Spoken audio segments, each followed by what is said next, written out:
తెలంగాణలో ఉన్న విద్యారంగ సమస్యలను రాష్ట్ర ప్రభుత్వం వెంటనే పరిష్కరించాలని ఎస్ఎఫ్ఐ జిల్లా అధ్యక్షులు స్మరణ్ డిమాండ్ చేశారు.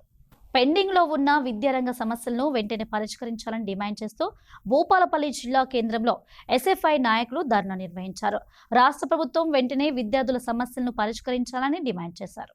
ఈరోజు ఎస్ఎఫ్ఐ తెలంగాణ రాష్ట్ర కమిటీ పిలుపులో భాగంగా రాష్ట్ర వ్యాప్తంగా ఉన్నటువంటి పెండింగ్ లో ఉన్న స్కాలర్షిప్లను విడుదల చేయాలని, అదేవిధంగా మెస్ కాస్మెటిక్ ఛార్జీలను విడుదల చేయాలని, భూపాలపల్లి జిల్లా కేంద్రంలో ఉన్నటువంటి ఎస్ఎంఎస్ ఛార్జీలకు సొంత భవనాలు నిర్మించాలని, ఏదైతే జిల్లా వ్యాప్తంగా ఫుడ్ పాయిజన్ ఘటనలు ఎదురవుతున్నాయి, అందుకోసమే మెస్ బిల్లులు పెంచండి అని ఈరోజు తెలంగాణ రాష్ట్ర కమిటీ పిలుపులో భాగంగా ఎస్ఎఫ్ఐ ఈరోజు భూపాలపల్లి జిల్లా కేంద్రంలో పెద్ద ఎత్తున ధర చేయడం జరుగుతుంది. పెండింగ్లో ఉన్న స్కాలర్షిప్లు విడుదల చేయక ఈరోజు మేనేజ్మెంట్లు మా విద్యార్థులను స్కాలర్షిప్లు వస్తలేవు, మీరు పైసలు కట్టండి అంటే మా ఎస్సీ, ఎస్టీ, బీసీ, మైనార్టీ విద్యార్థులు చదువుకు దూరం అవుతున్నారు, స్కాలర్షిప్ కట్టలేక చదువుకు దూరం అవుతున్నారు. అదేవిధంగా మా గురుకులాలలో సొంత భవనాలు లేక అద్దె భవనాలకు ఉంటూ ప్రభుత్వ సొమ్ము దుర్వినియోగం అవుతుంది.